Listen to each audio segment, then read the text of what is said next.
ये अब्दुल मलिक ही मास्टरमाइंड बताया जा रहा है इस पूरे हल्द्वानी हिंसा का। इसी के साथ ही 2 समाजवादी पार्टी के नेताओं के नाम भी शामिल आए हैं। बता दें कि हल्द्वानी हिंसा को लेकर के अब तक एक्शन लगातार देखने को मिल रहा है और दंगाइयों की धरपकड़ भी तेजी के साथ होती हुई नजर आ रही है। पुलिस की तरफ से 3 एफआईआर पंजीकृत हुई है और ये 3 एफआईआर जो है उनमें हम लोगों ने इन्वेस्टिगेशन शुरू की और जो तथ्य आए हैं सीसीटीवी एनालिसिस हम लोगों ने किया है और जो बाकी एविडेंस है उसके आधार पर अभी 5 लोगों की गिरफ्तारी हुई है। 5 लोगों की गिरफ्तारी के बाद में बाकी जो अभियुक्त हैं उनको आइडेंटिफाई करने का काम हमारी टीम ने शुरू कर दिया है और कुछ बाकी जो अभियुक्त हैं उनकी गिरफ्तारी के लिए टीमें लगी हुई है। जल्दी बाकी जो अभियुक्त हैं उनको भी गिरफ्तार किया जाएगा। देखिए, अब्दुल मलिक जो है उसकी पुलिस तलाश कर रही है, वो भी हमारे केस में नामजद अभियुक्त है और चूंकि ये जो अवैध निर्माण का कार्य था ये अब्दुल मलिक के द्वारा ही किया गया था, तो अवैध निर्माण का जो ध्वस्तीकरण की जो कार्रवाई थी उसका सबसे ज्यादा विरोध उसी के द्वारा किया गया। इस घटना के रिगार्डिंग जो पुलिस की प्रिपरेशन है और पुलिस का एग्जीक्यूशन है उसके लिए हम लोगों ने एक प्रॉपर प्लानिंग की थी, प्रॉपर एक डिप्लॉयमेंट प्लान तैयार किया गया था, प्रॉपर फोर्स की ब्रीफिंग की गई थी। लगभग आधे घंटे में हमने अपना थाना और जो बाकी शहरों से कब्जे में लिया और जो डिस्ट्रिक्ट फोर्स है उसने अपने ही बलबूते अपनी जो मैन पावर थी उससे शांतिपूर्ण तरीके से कस्बे में और बनफूलपुरा में जो नियंत्रण है वो भी पाया स्थिति पर। सीसीटीवी फुटेज का और जो जितने भी हमारे पास वीडियो शेयर हुए हैं, कुछ मीडिया के लोगों ने भी हमसे वीडियो शेयर किए हैं, कुछ पब्लिक वालों ने भी हमसे वीडियो शेयर किए हैं, उसके आधार पर हम लोगों को चिन्हित कर रहे हैं। जैसे जैसे लोग चिन्हित होते जा रहे हैं और एविडेंस कलेक्ट होते जा रहे हैं उसके हिसाब से हम आप लोगों को ब्रीफ करते जा रहे हैं। किसी ग्रुप का हाथ तो नहीं था बाहर केस में? सर, बांग्लादेशी रोने की भी पूरी देखिए, बहुत सारे इन्वेस्टिगेशन के तथ्य हैं जो समय आने पर जैसे जैसे डेवलपमेंट होगा हम आपको बताते हैं। कितना हुई है उसके बाद में थाने के सामने जो मजिस्ट्रेट के आदेश के बाद फायरिंग हुआ है उस फायरिंग के बाद वहां पे कोई भी डेड बॉडी हम लोगों को नहीं मिली। हमने सर्च किया वहां पे, लेकिन बाद में अगले दिन जो हमारा हॉस्पिटल है उसमें अलग अलग लोगों के द्वारा 4 बॉडीज वहां पे पहुंचाई गई है। अब ये पीएम रिपोर्ट के बाद में और जो फोरेंसिक एनालिसिस जब उनके बॉडीज पे जो है उसके बाद में पता लग पाएगा कि किसकी मौत किस वेपन से किस तरीके से हुई।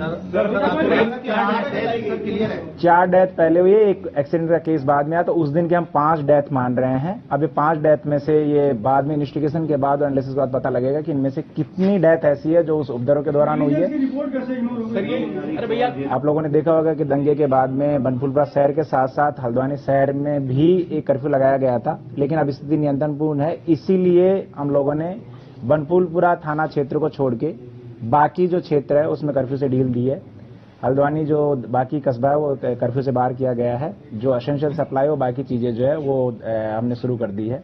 इंपॉर्टेंट सवाल है, ये जो अब्दुल मलिक है और उसका बेटा, उनका क्या रोल आ रहा है? क्या नामजद के अलावा भी मास्टरमाइंड उन्हीं को माने या कोई और भी मास्टरमाइंड है? देखिए, ये विवेचना का तथ्य है और जैसे इन्वेस्टिगेशन होती जाएगी उसके हिसाब से हम बताएंगे कि सारे उपद्रव के पीछे और अगर कोई कॉन्स्पिरेंसी है तो उसमें कौन जिम्मेदार है। 5,000 लोगों के खिलाफ केस दर्ज किया गया है और इसी के साथ ही अगर बात करें तो 19 नामजद लोगों के खिलाफ केस दर्ज किए हैं। अब तक इस मामले में 3 एफआईआर पुलिस के द्वारा की गई है और 4 लोगों को गिरफ्तार किया गया है, तो वहीं 50 लोगों को हिरासत में पुलिस के द्वारा लिया गया है और इन हिंसा के मुख्य साजिशकर्ता में पहला नाम सामने आ चुका है। पुलिस सूत्रों के मुताबिक अब्दुल मलिक ही मेन मास्टरमाइंड है जिसने इस पूरे पीए की धारा के तहत भी इन पर कार्रवाई होगी, जिन्होंने गुरुवार की रात ये तमाम कांडों को अंजाम दिया, वहां पर दंगा फसाद किया, आगजनी की। बता दें कि अभी तक पुलिस ने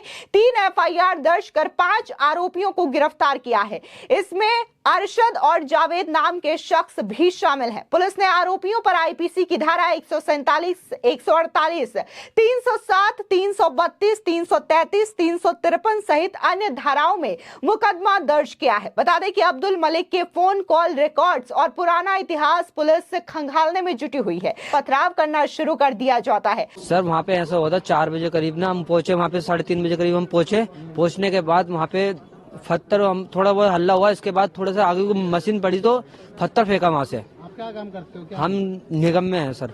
हाँ जी, हाँ, पूरी कर्मचारी है हम, पूरा सेवा वुवा कर सब कुछ रहता है। वो तो हम गए थे तोड़ने के, गाड़ी बुड़ी में आग लगा दी हमारी सारी गाड़ियों में, सब में। यानी कि यहाँ पर यह स्पष्ट होता है कि ये जो हिंसा हुई है वो अचानक से नहीं हुई है, बल्कि इसको लेकर के पहले से ही इनपुट्स सामने आ रहे थे, और जिस होता है कि किस तरीके से इस पूरे के पूरे घटनाक्रम को अंजाम देने की कोशिश की गई थी। फिलहाल अब इस मामले में जांच काफी ज्यादा तेजी से बढ़ती हुई नजर आ रही है।